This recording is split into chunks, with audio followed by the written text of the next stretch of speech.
बिस्मिल्लाहिर्रहमानिर्रहीम। अस्सलाम वालेकुम friends, welcome back to my YouTube channel meals with Javeria. आज मैं आप लोगों के साथ क्रॉकेट्स की बहुत ही बजट फ्रेंडली रेसिपी शेयर करने जा रही हूँ। सिर्फ एक पाव चिकन में अचानक आ जाने वाले महीने भर के मेहमानों का मसला भी हल हो जाएगा और बच्चों के स्कूल के लंच बॉक्स का भी। और सोने पे सुहागा तो ये कि आप इसे आसानी फ्रीजर में 3 माह तक सेव भी कर सकते हैं। तो फ्रेंड्स, इस रेसिपी के लिए मैंने एक अदद बड़ा सा उबला हुआ आलू लिया है, जिसे मैंने अच्छे तरीके से मैश कर लिया है। एक पाव चिकन को मैंने ग्राइंडर में डालकर 2 दफा चलाकर बहुत अच्छे तरीके से बारीक कीमा पीस लिया है।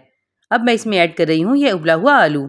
साथ ही मैं इसमें ऐड करूंगी 2 टेबलस्पून सोया सॉस, नमक हाफ टी स्पून, जीरा powder 1/4 teaspoon, white pepper powder 1/4 teaspoon, black pepper powder 1 teaspoon. ये मेरे पास हाफ टी स्पून है, इसलिए मैं 2 ऐड कर रही हूँ। Paprika powder 1/4 teaspoon. अभी हमने इसको मिक्स नहीं करना। ये मैंने एक प्लेट में पानी लिया है और अब मैं ब्रेड के स्लाइस को इसमें अच्छे तरीके से डिप करके ऐसे निचोड़कर इसमें ऐड कर दूंगी। 2 ब्रेड के स्लाइसिस इस रेसिपी में जाएंगे। ये बाइंडिंग भी बहुत अच्छी करेंगे और क्रॉकेट्स में सॉफ्टनेस भी बहुत अच्छी आ जाएगी और इसे डालने से क्रॉकेट्स की क्वांटिटी भी काफ़ी बढ़ जाएगी। तो फ्रेंड्स, अब हम करेंगे इसकी अच्छी सी मिक्सिंग। ये क्रॉकेट्स बच्चों और बड़ों सभी को बहुत पसंद आने वाले हैं। आप चाहे तो इसे इवनिंग स्नैक के तौर पर भी इस्तेमाल कर सकते हैं। चाय के साथ आप इसे बनाइए और चाय का लुत्फ उठाइए।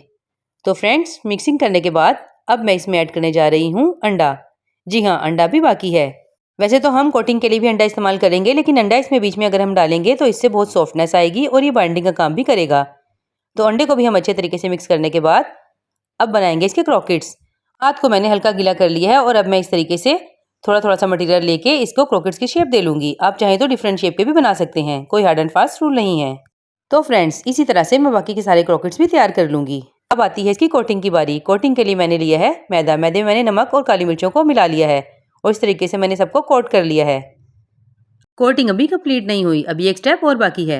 अब नेक्स्ट स्टेप के लिए मैंने ब्लेंडर जग में इस तरीके से डबल रोटी के 4 स्लाइसेस डाल दिए हैं और अब मैं तैयार करने जा रही हूँ इसके ब्रेड क्रम्स। मैं मोस्टली इसे फ्रेश ही तैयार करती हूँ। आप इसे फ्रेश तैयार करें तो ये सस्ते भी पड़ेंगे और ज़्यादा अच्छे भी रहेंगे।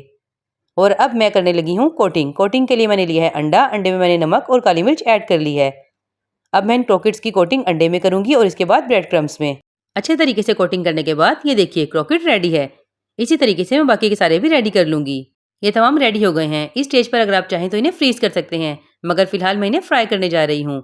तो फ्रेंड्स, फ्राइंग के लिए ली है मैंने 100 साल पुरानी कढ़ाई, जिसमें मैंने 5 साल पुराना ऑयल डाला हुआ है। इसी ऑयल में मैं मीडियम टू लो फ्लेम पर ये तमाम क्रॉकेट्स फ्राई करूंगी, गोल्डन फ्राई हो जाने तक। हम पाकिस्तानी तो भाई तेल को ज़ाया नहीं करते, या जब तक तेल खुद मुंह से ना कहे कि मुझे ज़ाया कर दो, और ऐसा तो कभी होगा नहीं। तो फ्रेंड्स, ये देखिए कितने अच्छे से फ्राई हो गए हैं। चलिए अब इन्हें डिश आउट कर लेते हैं। तो व्यूअर्स, ये देखिए मेरी रेसिपी की फाइनल लुक किस कदर शानदार और मज़ेदार लग रहे हैं। माशाल्लाह से अगर आप इसे किसी गेस्ट के आगे रखेंगे तो वो लाजमन आपका फ़ैन हो जाएगा। ये देखने में बहुत ही मज़ेदार हैं, बाहर से बहुत क्रिस्पी और अंदर से बिल्कुल सॉफ्ट हैं। आपने देखा कि इन्हें बनाना और सेव करना कितना आसान है और इंग्रेडिएंट्स इसमें बहुत कम जाते हैं। और मैं आपको तोड़कर दिखाती हूँ कि अंदर से कितने सॉफ्ट हैं। तो फ्रेंड्स, अगर आपको मेरी आज की रेसिपी पसंद आई है तो प्लीज़ लाइक शेयर सब्सक्राइब ज़रूर कर दीजिएगा। फिर मिलूंगी ऐसी ही शानदार रेसिपी के साथ। तब तक के लिए अपना बहुत ख्याल रखिएगा, दुआओं में याद रखिएगा। अल्लाह हाफिज़।